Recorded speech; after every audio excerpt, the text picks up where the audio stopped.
রামায়ণ অধ্যয়ন করি, আমরা সেখানে দেখি ব্রহ্মা হচ্ছে ভগবান যেই গুণে সৃষ্টি করে সেই গুণের নাম হচ্ছে ব্রহ্মা। ভাগবতের শুরুতেই ব্যাসদেব বন্দনা করছে, আমরা সুদর্শনের টিকাতেও দেখি তিনিও বন্দনা করছেন একইভাবে যে ভগবান পরব্রহ্ম সেই যখন সৃষ্টি করে ব্রহ্মা রূপে সৃষ্টি করছেন, বিষ্ণু রূপে তিনি পালন করছেন এবং মহেশ্বর রূপে তিনি আবার সবাইকে লয় করছেন, নিজের কাছে টেনে নিচ্ছেন। এই যে ব্রহ্মা বিষ্ণু মহেশ্বর তাদের নিয়ে আমাদের একটা ভ্রান্ত ধারণা, আলাদা আলাদা মনে করি, কিন্তু আলাদা নয়। ভগবান যেই গুণে সৃষ্টি করে সেই সৃষ্টি গুণকে বলা হয় ব্রহ্মা। ভগবান জীব জগৎকে যেই গুণে পালন করে সেই পালনী গুণের নাম হচ্ছে বিষ্ণু। ভগবান যেই গুণে সংহার করে সেই সংহার গুণের নাম হচ্ছে মহেশ্বর। এই তত্ত্বগুলি আমাদের বুঝতে হবে। তত্ত্ব না বোঝার ফলে আমরা ভুল ভুল ধর্মকে ভুলভাবে ধর্মের ব্যাখ্যা করে থাকি। শুধু ভক্ত সজ্জন মন্ডলী এভাবে বিভিন্ন ভাবে জর্জরিত হয়ে অনেক আবার ধর্মান্তরিত হয়। বিশেষ করে আমাদের মেয়েরা ধর্মান্তরিত হয়, বিভিন্ন জায়গায় শোনা যায়, পত্র পত্রিকায় শোনা যায়, টিভি নিউজে শোনা যায়, মোবাইল খুললে দেখা যায়। যা বলবেন তাই শুনবো, আমি আপনাদের গোলাম হয়ে থাকবো, কিন্তু দেখাতে পারবেন না কেউ। কেউ সুখী নেই। যেসব ছেলেরা ধর্মান্তরিত হয়েছে একটা ছেলেও সুখী নেই। ওই ছেলের মধ্যে সন্তু নিরাময়া সর্বে ভদ্রাণি পশ্যন্তু মা কষ্টিত দুঃখ ভাগ। হে পরমেশ্বর, পৃথিবীর কেউ যেন দুঃখী না হয়, সকলেই সুখী হোক। সকলে, হিন্দু সুখী হোক, মুসলমান সুখী হোক, বৌদ্ধ সুখী হোক, খ্রিস্টান সুখী হোক, জগতের সকল প্রাণী সুখী হোক, সমৃদ্ধ জীবন লাভ করুন। এই হচ্ছে সনাতনের শিক্ষা, এই হচ্ছে রামায়ণের শিক্ষা, এই হচ্ছে মহাভারতের শিক্ষা, এই হচ্ছে বেদের শিক্ষা, এই হচ্ছে ভাগবতের শিক্ষা, এই হচ্ছে গীতার শিক্ষা। তাহলে আমার ধর্ম কত সুন্দর! এই ধর্মকে না বুঝে যারা ধর্মান্তরিত হবে তারা নরকে গমন করে। ধর্মান্তরিত হয়ে কখনো স্বর্গ লাভ করা যায় না। যারা বলে আমার ধর্ম গ্রহণ করলে তুমি স্বর্গে যাবে, স্বর্গে বিভিন্ন সুখ ভোগ করবে, মিথ্যা কথা, মিথ্যা কথা, মিথ্যা কথা। কখনো এরকম হতে পারে না। ধর্মান্তরিত হয়ে অন্য ধর্ম গ্রহণ করে কেউ কখনো সুখী হবে না। এটি সত্য। শুধু ভক্ত সজ্জন মন্ডলী। স্বামী বিবেকানন্দ শিকাগো ধর্ম সম্মেলনে গিয়ে আমেরিকাতে তিনি বলেছিল, আমি নিজেকে গৌরবান্বিত মনে করছি, কেননা আমি সনাতন ধর্মে জন্মগ্রহণ করেছি। আমার এই ধর্ম এমন ধর্ম জগতের সকল ধর্মকে ভালোবাসে, আপ্যায়ন করে, নিজে ডেকে নেয়। আমার ধর্ম এমন ধর্ম কারো উপরে আঘাত করে না। আমার ধর্ম, সনাতন ধর্ম এমন ধর্ম কোন দেশ দখল করে না, কোন দেশ তলোয়ারের যুদ্ধে সবাইকে মেরে কেটে কোন দেশ দখল করে না, অস্ত্রের মুখে কোন দেশকে জিম্মি করে না, কোন দেশ লুণ্ঠন করে না। আমার এই ধর্মই সনাতন ধর্ম। এই স্বামী বিবেকানন্দের কথা। স্বামী বিবেকানন্দকে একজন দার্শনিক আমেরিকার তিনি প্রশ্ন করেছিল, মহাশয়, আপনার ধর্ম যদি এতই বড় হবে তাহলে যেই মহাসভাতে আপনি বক্তৃতা দিয়েছেন সেখানে যে ধর্মগ্রন্থগুলি আছে সেই সমস্ত ধর্মগ্রন্থের সব থেকে নিচে যেই গ্রন্থটি পড়ে আছে তার নাম হচ্ছে শ্রীমদ ভগবত গীতা। গীতা কেন সব ধর্মের ধর্মগ্রন্থের নিচে দিয়েছে? গীতাকে কেন দিয়েছে? কারণ খ্রিস্টানরা তাদের বাইবেলকে সবার উপরে দিয়েছে। তারা বলে তাদের উপরে আর ধর্ম নেই। আমরা বাংলাদেশেও দেখি এই খ্রিস্টানরা পাহাড়ের মধ্যে ঢুকে লুকিয়ে চুরিয়ে তারা আমাদের হিন্দু আদিবাসী গুলাকে ফুসলিয়ে টাকার লোভ দেখিয়ে সুখে জীবনের লোভ দেখিয়ে ধর্মান্তরিত করে চলেছে। আমরা সেটিও প্রতিরোধ করার চেষ্টা করছি। পাহাড়ে গিয়ে অনেক আদিবাসী তাদের ভুল বুঝে থেকে সরে এসে পুনরায় সনাতন ধর্ম পালন করা শুরু করেছে। তো স্বামী বিবেকানন্দ বলছে যে আসলে কেন জানেন আমার ধর্মগ্রন্থ সকল ধর্মগ্রন্থের নিচে, কেন জানেন? কারণ আমার ধর্মগ্রন্থের শক্তি এত বেশি, আমার ধর্মের শক্তি এত বেশি, আমার এই ধর্ম মাতৃস্বরূপ সকলের ভার সহ্য করার মতো ক্ষমতা আমার এই ধর্মের আছে। এজন্য আমার ধর্মগ্রন্থ জগতের সকল ধর্মগ্রন্থের নিচে আছে। কি সুন্দর কথা, দেখেছেন? গীতা কেন সব ধর্মগ্রন্থের নিচে? স্বামী বিবেকানন্দ বলছে আমার ধর্ম এত মহান যে সকলকেই ধারণ করতে পারে, সকলের ভার সহ্য করতে পারে। এজন্য আমার গীতা সকল ধর্মগ্রন্থের নিচে আছে, তার উপরে সকল ধর্মগ্রন্থকে সে বহন করছে। আমরা যদি বেদ পড়ি, গীতা পড়ি, উপনিষদ পড়ি, কোথাও কিন্তু সনাতন শুধুমাত্র এই গ্রন্থগুলি সনাতন ধর্মে, এই কথা কোথাও লেখা নেই, কোথাও লেখা নেই। এই মহান ধর্ম, এত সুন্দর ধর্ম কোথায় আছে? কিন্তু এত সুন্দর ধর্মে জন্মগ্রহণ করে আমরা ধর্মকে বুঝতে পারছি না, ভালোবাসছি না, ধর্মকে ভালোবাসছি না। ধর্মকে ভালো না বেসে সে পরধর্ম আচরণ করছি। গীতার মধ্যে বলছে সধর্ম নিধনম শ্রেয় পরধর্ম ভয়াবহ। প্রশ্ন হতে পারে সেই দাপর যুগে তো অন্য কোনো ধর্ম ছিল না, তাহলে কেন গীতার মধ্যে কথা লেখা আছে? প্রশ্ন আসে না? যারা গীতা অধ্যয়ন করে গীতার পণ্য হবে না, চিন্তা করতে হবে। গীতা পড়ি খালি, গীতা চিন্তা করি না, মনন করতে হবে, চিন্তন করতে হবে কি লিখেছে। সধর্ম নিধনম শ্রেয় পরধর্ম ভয়াবহ। কিন্তু সেই সময় তো দাপর যুগে তো অন্য কোনো ধর্ম ছিল না, তাহলে ভগবান কেন বলল পরধর্ম ভয়াবহ? তখন তো অন্য ধর্ম ছিল, তখন তো অন্য ধর্ম ছিল না, তাই না? তাহলে কেন গীতার মধ্যে বলা হয়েছে সধর্ম নিধনম শ্রেয় পরধর্ম ভয়াবহ? আসলে ধর্ম মানে সনাতন। আরগুলি কি? বিভিন্ন মত সম্প্রদায়, যা চিরন্তন তাই ধর্ম। এই জন্য গীতায় শ্রী ভগবান বলছে সধর্ম নিধনম শ্রেয়। সধর্ম কি? যার যেই ধর্ম। একজন ব্রাহ্মণের ধর্ম কি? ব্রাহ্মণের ধর্ম কি? তপস্য শান্তিরাজমেব চ জ্ঞান বিজ্ঞান নাস্তিক্যং ব্রহ্মকর্ম সমানজম। গীতায় বলছে তো, গীতার অষ্টাদশ আমরা দেখি খুব সুন্দর করে ভগবান সে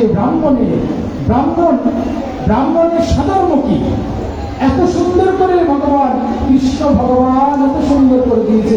ব্রাহ্মণের সাধর্ম কি? আমি শুরুতেই বলেছিলাম সনাতন ধর্মে বেশ কয়েকটি বড় সমস্যা। একটি হচ্ছে বর্ণবাদ। কয়টি বর্ণ? 4টি বর্ণ। একটি কি? ব্রাহ্মণ।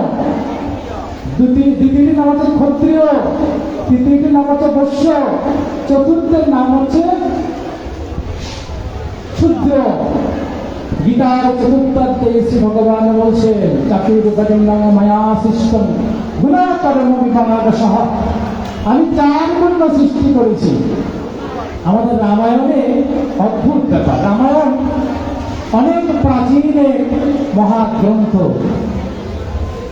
তো বাল্মীকি সম্পর্কে খুব সুন্দর যে বাল্মীকি রামায়ণটা লিখেছে, বাল্মীকি সম্পর্কে খুব সুন্দর একটি কথা আছে যে সর্বপ্রথম তিনি শ্লোক রচনা করেছেন, তার মুখ থেকে প্রথম শ্লোক এসেছে।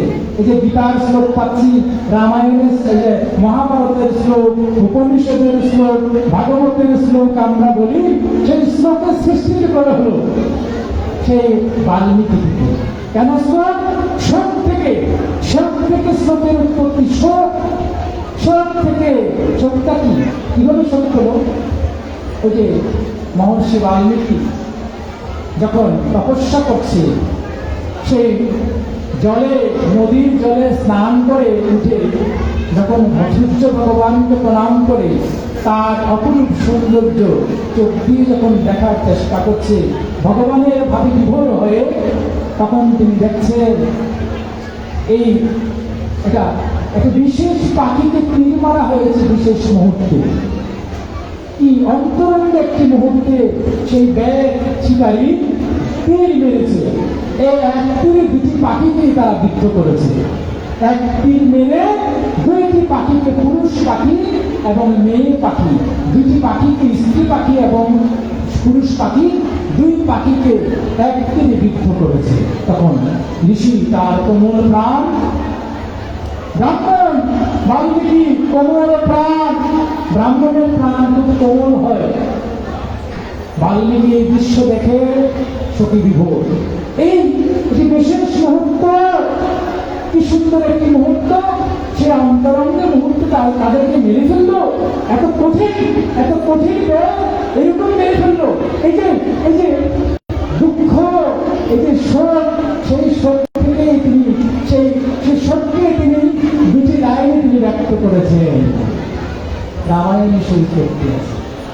এই দুটি লাইনে তিনি সেই থেকে, সেই শোক থেকে শ্লোকের উৎপত্তি, সেই দুইটি লাইনে, সেই লাইনগুলির নাম, সেই স্তবকগুলির নাম হলো শ্লোক।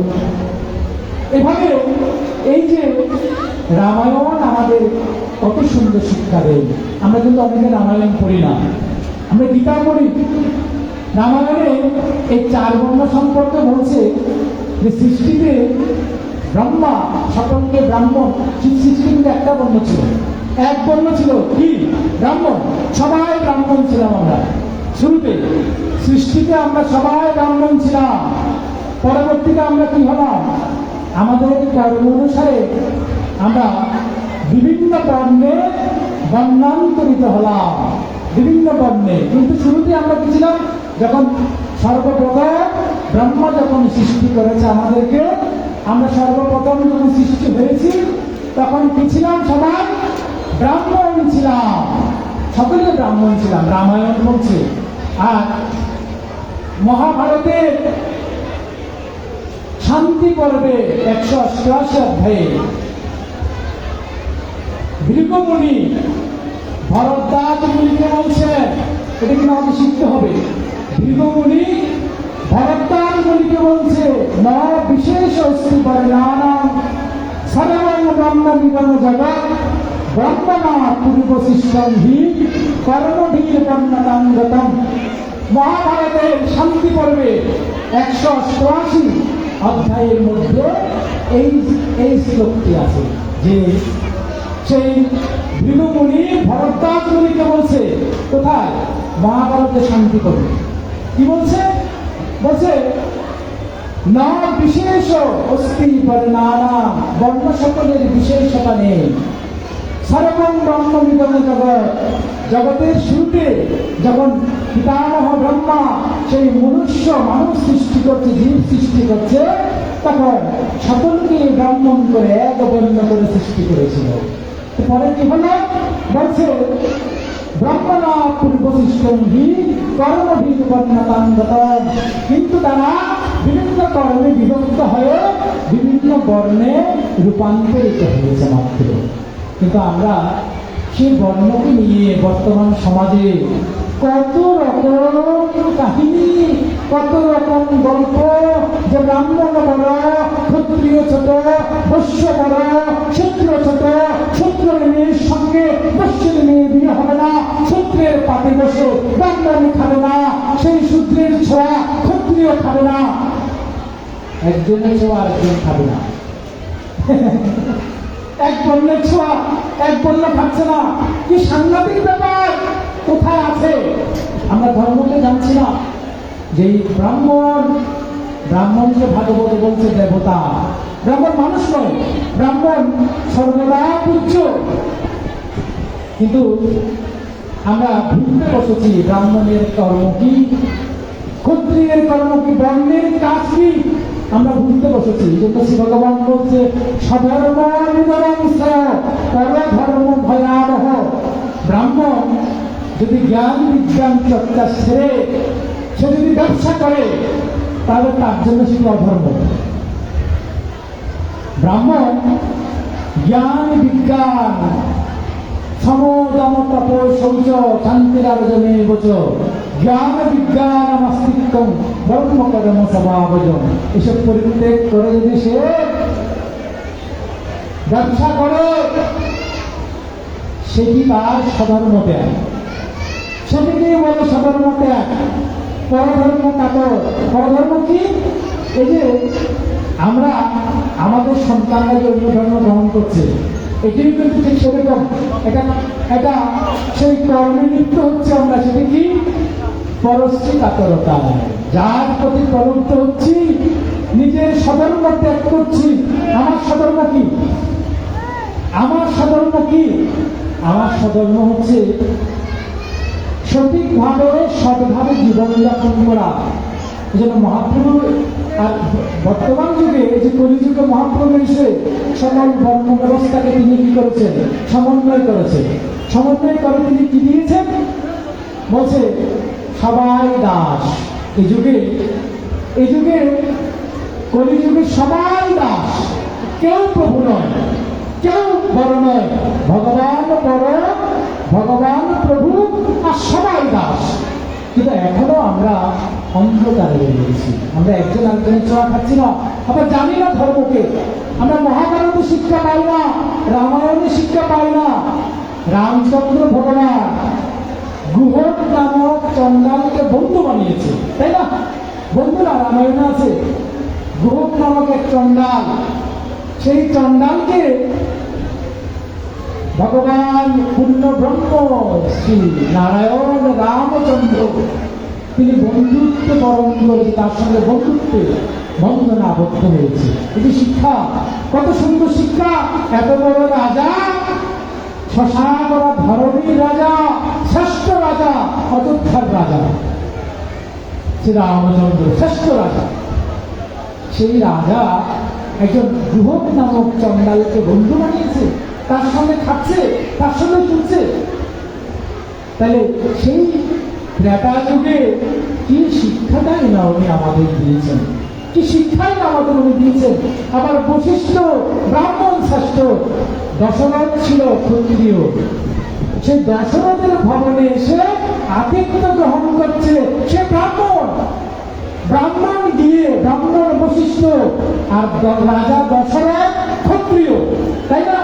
রাজারা তো ক্ষত্রিয়, শাসনকারা ক্ষত্রিয় স্বধর্ম। আর সে ক্ষত্রিয়ের রাজপ্রাসাদে গিয়ে বশিষ্ঠ অতিথি হয়ে আতিথ্য গ্রহণ করছে গিয়ে। কি সুন্দর রামায়ণ, তাই না? সকলে সে রামায়ণের শিক্ষাও সেরকম। এই কিন্তু আমরা এখন ভুলতে বসেছি যে আসলে আমরা অহংকার বশত মনে করি আমি বড়, আপনি ছোট, নিচু জাত। সবাই নিচু জাত, আমি শুধু বড়, আমার থেকে বড় জাত আর কেউ নেই। আসলে এই তত্ত্ব ভ্রান্ত, মিথ্যা। এই যে আমরা একজন আরেকজনের ছোঁয়া খাই না, একজন আরেকজনের ছোঁয়া খাই না। বৈষ্ণব খাই না ব্রাহ্মণের ছোঁয়া, ব্রাহ্মণ খাই না বৈষ্ণবের ছোঁয়া। আবার এক বৈষ্ণব আর এক বৈষ্ণবের ছোঁয়া আমরা খাই না। সমালোচনা নয়, যারা কিছু সকলে কিন্তু আমাদের শ্রদ্ধার পাত্র।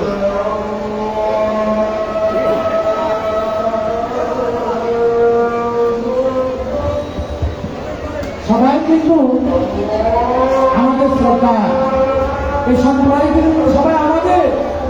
ব্রাহ্মণ আমাদের পূজ্য, বৈষ্ণব আমাদের পূজ্য, তারা আমাদেরকে শিক্ষা দেবে। কিন্তু দুর্ভাগ্যবশত যারা জ্ঞানী ব্রাহ্মণ, যারা জ্ঞানী বৈষ্ণব, তারা চুপ হয়ে আছে। আর কিছু অজ্ঞানী বৈষ্ণব ব্রাহ্মণ নিজেকে পণ্ডিত ভেবে আমাদের সমাজকে কুপথে পরিচালিত করার চেষ্টা করছে। বলছে বৈষ্ণবরা ছোঁয়া খায় না। কেন খায় না? সবাই অভক্ত, সবাই অভক্ত, এগুলো অভক্ত, ছোঁয়া খাওয়া যাবে না। আর ব্রাহ্মণরা কেন খায় না? সবাই নিচু জাতি, এজন্য নিচু জাতির ছোঁয়া খাওয়া যাবে না। নিচু জাতির ছোঁয়া খাওয়া যাবে না, তাই ছোঁয়া খায় না।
শুধু ভক্ত সজ্জন মন্ডলী, এই জন্যে আমাদের সত্যিকারের বিষয়গুলো জানা প্রয়োজন। রামায়ণে নেই, মহাভারতে নেই, গীতায় নেই, ভাগবতে নেই একজন আরেকজনকে অভক্ত বলা, নিচু জাতি বলা। কোথাও কোনো ধর্মগ্রন্থ আমাদের নেই, তথাপি আমাদের সমাজে বিদ্যমান। আমরা সেই তত্ত্বে নির্ভর হয়ে একজন আরেকজনের ছোঁয়া খাচ্ছি না। এজন্যে আমাদের সংস্কারের প্রয়োজন আছে। আমাদের সে আদর্শ মানবের শিক্ষাকে আমরা গ্রহণ করতে হবে। এই যে মহাপুরুষরা এসেছে, রাম ঠাকুর, শ্রীরাম ঠাকুর, অনুকূল ঠাকুর, বাবা লোকনাথ ব্রহ্মচারী, স্বামী বিবেকানন্দ, শ্রী রামকৃষ্ণ পরমহংসদেব, আমরা তাদের জীবনের দিকে দেখবো তারা সকলেই বেশিরভাগই ব্রাহ্মণ ঘরে জন্মগ্রহণ করেছে, সম্ভ্রান্ত ব্রাহ্মণ পরিবারে তারা জন্মগ্রহণ করেছে। তাদের জীবনে আমরা দেখি সকলকে আচণ্ডাল এক, আচণ্ডাল যত জাত আছে সবাইকে তারা এক করছে। এক হয়ে আমরা যেন থাকতে পারি, এক না হয়ে উপায় নেই। এজন্য মহাপ্রভুর সঙ্গ শক্তি কলেও যুগে সবাই এক হতে হবে। কিন্তু আমরা তো যাচ্ছি এক হওয়ার জন্য, আবার আমরা কিন্তু ছোঁয়া খাচ্ছি না। আমরা যাচ্ছি এসব এক হোক, কিন্তু আমরা যদি ছোঁয়া না খাই, নিচু ভাবি একজনকে, তাইলে কি আসবে কেউ? আমাদের কথা কেউ শুনবে? আমাদের আমাদের চালাকি ধরা পড়ে যাবে। যখন আমরা তাদের রান্না খাবো না, তাদের ছোঁয়া খাবো না, তখন তারা ভাববে এরা আমাদেরকে ডাকছে এক হবে, অথচ তারা আমাদের ছোঁয়া খাচ্ছে না, আমাদের রান্না খাচ্ছে না, আমরা ছোট বলে, আমরা নিচু বলে, আমাদের নিচু কথা তারা মনে করে। কাজে ধীরে ধীরে আমাদের সংস্কার হতে হবে। আমরা সবাইকে ভগবান সৃষ্টি করেছি, কেউ ছোট নয়, কেউ বড় নয়, একমাত্র ভগবানই বড়। তাই আমাদের সেই সনাতন ধর্মের সঠিক তত্ত্বকে আমাদের জানতে হবে, সঠিকভাবে ধর্মকে জানতে হবে। অনেক সুন্দর মহান আমাদের ধর্ম, কত সুন্দর। যে ব্রাহ্মণ যখন এই যে মূর্তি পূজা আমরা করি, ব্রাহ্মণ পণ্ডিত যখন মূর্তির মধ্যে প্রাণ প্রতিষ্ঠা করে, তখন ব্রাহ্মণ কিন্তু তার হৃদয়ে হাত দিয়ে মন্ত্রবদ্ধ হবে। খুব সুন্দর তত্ত্ব যে ব্রাহ্মণ যখন প্রাণ প্রতিষ্ঠা করে, তখন আমরা যদি দেখি, তখন লেলিহান মুদ্রায়, এই যে লেলিহান মুদ্রা, লেলিহান মুদ্রায়, এই লেলিহান মুদ্রাতে হৃদয়ে লেলিহান মুদ্রায় হাত দিয়ে তারা মন্ত্র পাঠ করে, রং রং সং সং সং হংস ইত্যাদি মন্ত্র করা, তারপরে প্রাণ প্রতিষ্ঠা করে দেবে। প্রথমে ব্রাহ্মণের হৃদয়ে প্রাণটা আসে, সেই ঐশ্বরিক শক্তিটা আসে, আর ব্রাহ্মণ তার হৃদয় থেকে সেই মুক্তির মধ্যে সেই প্রাণটা সে সঞ্চার করে, সেই মূর্তিকে তখন সে মূর্তির মধ্যে সেই প্রাণকে তিনি প্রতিষ্ঠা করে। আবার যখন সে বিসর্জন হয়, প্রাণ সেই মূর্তি, তখন সেই বিসর্জনের সময় সেই ব্রাহ্মণ কি করে আবার সেই মূর্তি থেকে সেই প্রাণটা সেই নিজের হৃদয়ে আবার সে ধারণ করে। এই যে প্রাণের আদায়ন প্রদায় আহ্বান, অনেকে বলে হিন্দুরা মূর্তি পূজা করে, মূর্তিকেই ভগবান বলে। আসলে কিন্তু আমরা মূর্তিকে পূজা করি, এটা ভুল। মানুষের ভুল চিন্তা, বাইরের সম্প্রদায়ের ভুল চিন্তা। আমরা মূর্তিকে কখনো পূজা করি না, আমরা মূর্তিকে পূজা করি না। আমরা মূর্তির মধ্যে সেই পরব্রহ্মকে, সেই পরম সত্তাকে আমরা মূর্তির মাধ্যমে পূজা করি, শ্রদ্ধা নিবেদন করি। মূর্তিকে নয়, মূর্তি হচ্ছে মাধ্যম, মূর্তি হচ্ছে মাধ্যম। এই যে মাউথ স্পিকার, এটি হচ্ছে মাধ্যম। এই মাউথ স্পিকারের মাধ্যমে শব্দটা কোথায় যাচ্ছে? সাউন্ড বক্সে।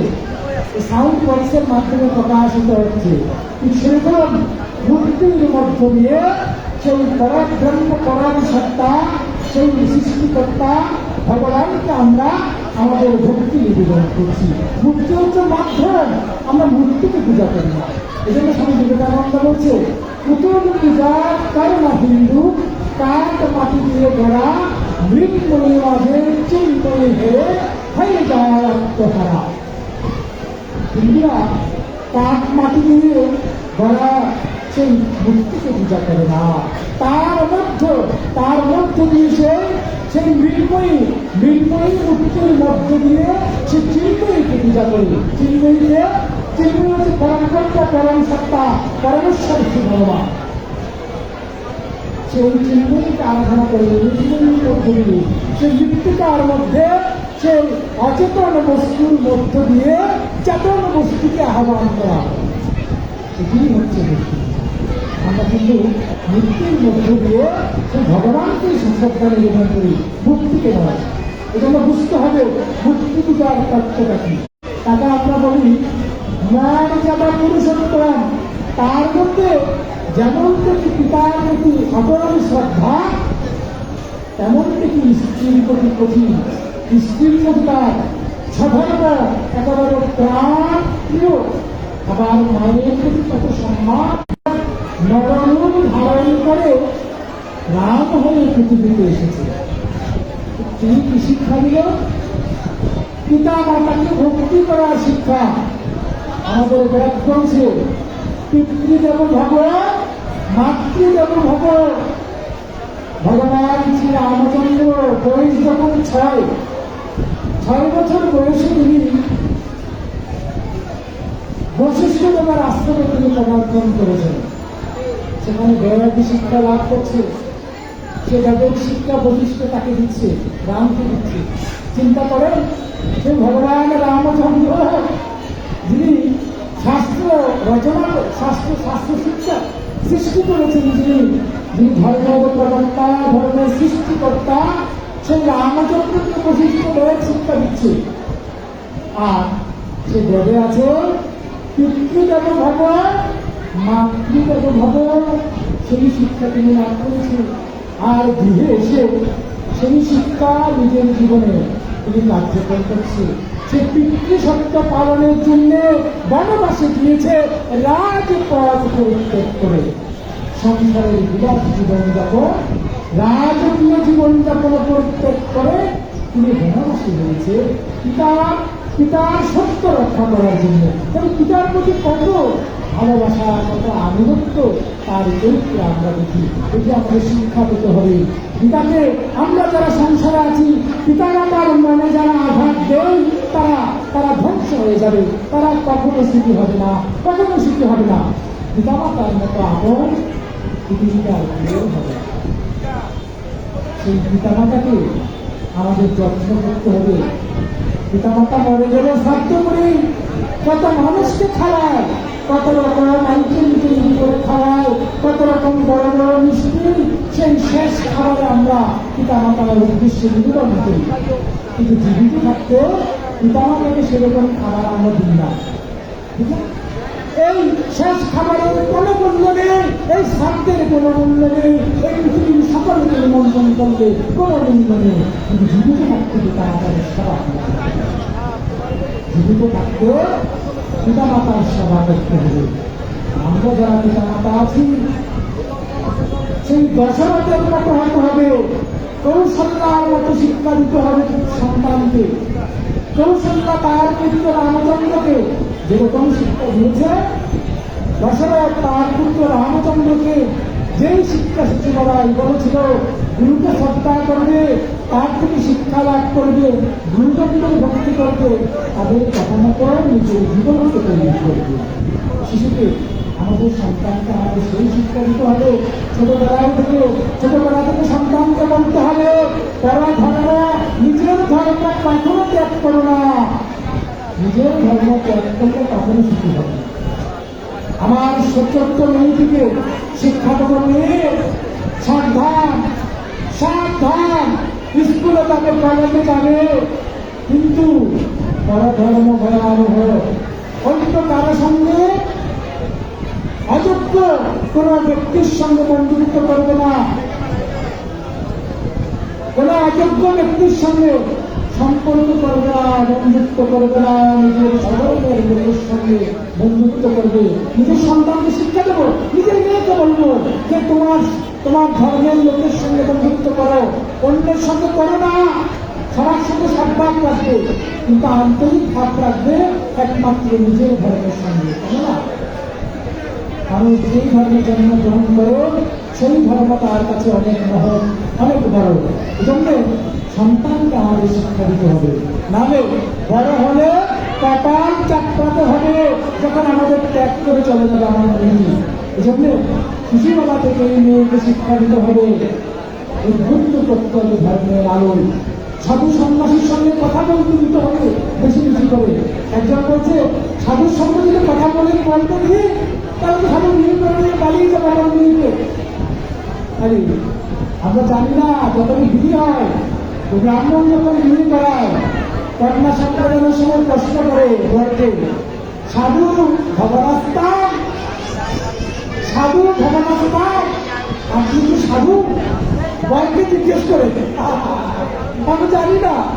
বরকে জিজ্ঞেস করে কন্যাদান যে করে কন্যার অভিভাবক, বরকে জিজ্ঞেস করে সাধু ভগবাস্তা, আপনি কি সাধু? আপনি কি সজ্জন? তখন বরকে শিখাই দিয়ে যে বলেন সত্যমান, হ্যাঁ আমি সাধু, আমি সাধু, হ্যাঁ আমি সাধু। তখন বর বলে হ্যাঁ আমি সাধু। তখন কি করে কন্যাপক্ষ কন্যার হাত নিয়ে সে বরের হাতে লাগিয়ে বলে তোমরা দুজনে মিলে ধর্ম জীবন যাপন করো। এই যে শিক্ষা, সাধু বিয়ে করে, অসাধু কখনো বিয়ে করতে পারে না। এজন্য সজ্জন ব্যক্তির সঙ্গে নিয়মিত কথা বলতে দিতে হবে বেশি বেশি। সমাজে সজ্জনের সঙ্গে কথা বললে আরেকজন বলে কেন কেন কথা বলছে? আরে দুজনের সঙ্গে কথা বলবে, সজ্জনের সঙ্গে কথা বলবে নিয়ে বেশি বেশি করে ব্রাহ্মণের সঙ্গে কথা বলবো, বৈষ্ণবের সঙ্গে কথা বলবো, সাধুর সঙ্গে কথা বলবো, সন্ন্যাসীর সঙ্গে কথা বলবো, তবেই তো তার মধ্যে ভক্তিভাব জাগ্রত হবে, সতর্কের প্রতি নিষ্ঠা হবে তার। এজন্য ভয়ের কোনো কারণ নেই, কোনো ভয় নেই। যদি সাধু বিয়ে করে মেয়েকে, তারপরে সাধু বিয়ে করেছে, চোর নয়, শয়তান নয়। এজন্য আমাদের সন্তানকে ছেলে মেয়েকে সাধু সঙ্গ করতে দিতে হবে, সাধুর সঙ্গে উদ্বুদ্ধ করতে হবে। ধর্মশিক্ষা এর কি অনবদ্য রূপ। এজন্য চৈতন্য চরিতামৃতের মধ্যে বলছে সাধু সঙ্গ সর্বশাস্ত্রে কয়, লবমাত্র সাধু সঙ্গ সর্বসিদ্ধি করে। সাধু সঙ্গের উপরে আর কোনো সঙ্গ নেই, সজ্জন সঙ্গের উপরে আর কোনো সঙ্গ নেই। শুধু ভক্ত সজ্জন মন্ডলী। এরপরে জাগ হিন্দু পরিষদের কেন্দ্রীয় শাখা থেকে এসেছিল সুন্দর বড় বড় প্রজ্ঞাবান ব্যক্তিত্বরা, সমাজ সংস্কার এখানে এসেছে, তাদের সভা শুরু হবে। আমি আমার বক্তব্যকে আর কিছুতেই দীর্ঘায়িত করব না, শুরু যাওয়ার বেলায় একটু কথা আমরা বলব যে সমাজে এখন আমরা দেখি শ্রদ্ধা ভক্তির অভাব, ব্রাহ্মণকে শ্রদ্ধা করে না, বৈষ্ণবকে শ্রদ্ধা করে না, সাধুকে শ্রদ্ধা করে না, গুরুজনকে শ্রদ্ধা করে না। এটি কিন্তু খুব খারাপ একটি লক্ষণ। এই খারাপ পরিস্থিতি কাটিয়ে আমাদের উঠতে হবে।